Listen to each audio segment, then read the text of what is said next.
भारत का संविधान भले ही देश में सबको समान अधिकार देता हो, फिर भी पीएम मोदी खुद सबके साथ सबके विकास की बात करते हैं।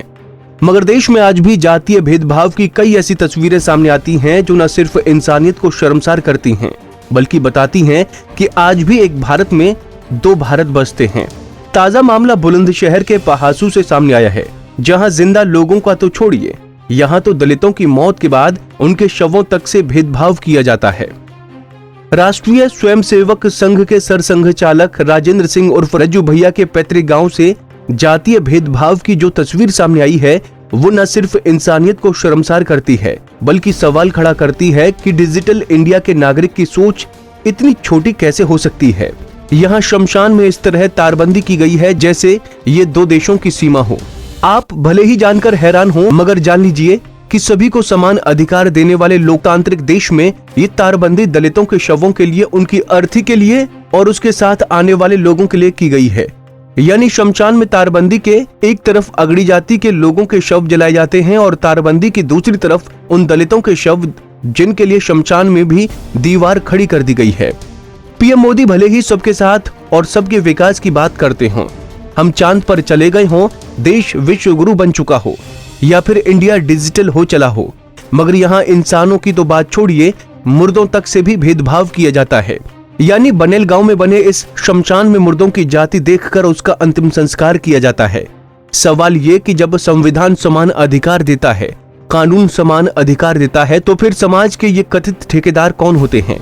कौन होते हैं ये जो जीते जी इंसान से उसकी धर्म, उसकी जाति को लेकर भेदभाव करते हैं और मरने के बाद उसकी लाश से?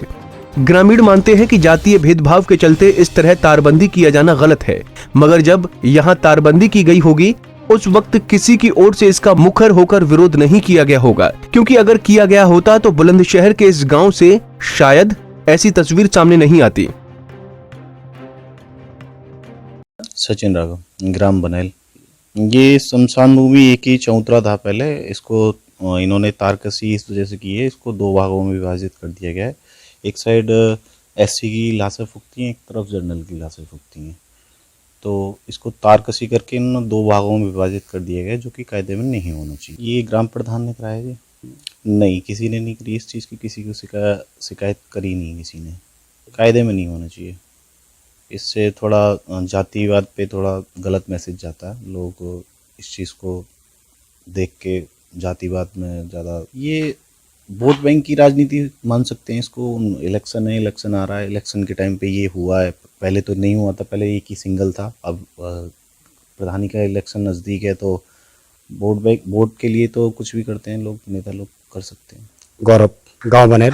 ये ऐसा है कि प्रधान ने शमशान बनवाया था, एक तरफ एससी कास्ट के लिए करा दिया और एक तरफ जर्नल के लिए, बीच में तार लगवा दिया। इससे थोड़ा जातिवाद का विवाद हो सकता है, तो ये हम चाहते हैं कि ये नहीं होना चाहिए। हाँ जी, एक ही चबूतरा है, लेकिन इसका पोर्शन तार लगा कर डबल करवा दिया।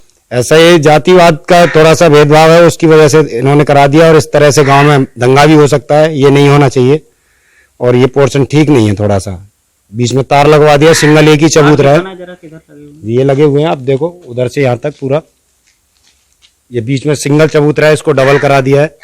इस पूरे प्रकरण पर जब हमारी टीम ने निवर्तमान ग्राम प्रधान से उसका पक्ष जानना चाहा, तो प्रधान ने दिल्ली होने का हवाला देते हुए कैमरे के सामने आने से साफ इनकार कर दिया। लेकिन सवाल ये कि कब तक एक भारत से दो भारत वाली तस्वीरें सामने आती रहेंगी? ये अभी सचिव के द्वारा जानकारी की गई है, तो 2017-18 में ये शमशान घाट का निर्माण हुआ था। उस समय ऐसा कुछ नहीं किया गया था, ना प्रोविजन था इसमें। अगर ऐसा किसी ने किया है, आपके द्वारा संज्ञान में ये आ रहा है, तो इसमें जांच करा करके नियमानुसार कार्रवाई कराएंगे। तो अब ऐसा हम नहीं कह सकते, जब तक जांच ना हो जाए, जांच की रिपोर्ट आने के बाद पता चलेगा। अगर किसने ऐसी हरकत की है तो उस पर जो भी दोषी होगा जांच के बाद, उस पर नियमानुसार जो कार्रवाई बनती है उस पर कराएंगे। पहासू के वीडियो घनश्याम वर्मा का कहना है कि मामला अब उनके संज्ञान में है और प्रकरण की जांच करा नियमानुसार कार्रवाई की जाएगी। लेकिन सवाल ये है कि शमशान की तारबंदी को तो प्रशासन खत्म कर सकता है, मगर समाज के कथित ठेकेदारों के मस्तिष्क में घुल चुका जातीय भेदभाव को सरकार और प्रशासनिक अधिकारी कैसे खत्म कर पाएंगे? टाइम 24 न्यूज के लिए इकबाल सैफी की रिपोर्ट। चैनल को सब्सक्राइब करें और हाँ, बेल आइकन दबाना बिल्कुल ना भूलें।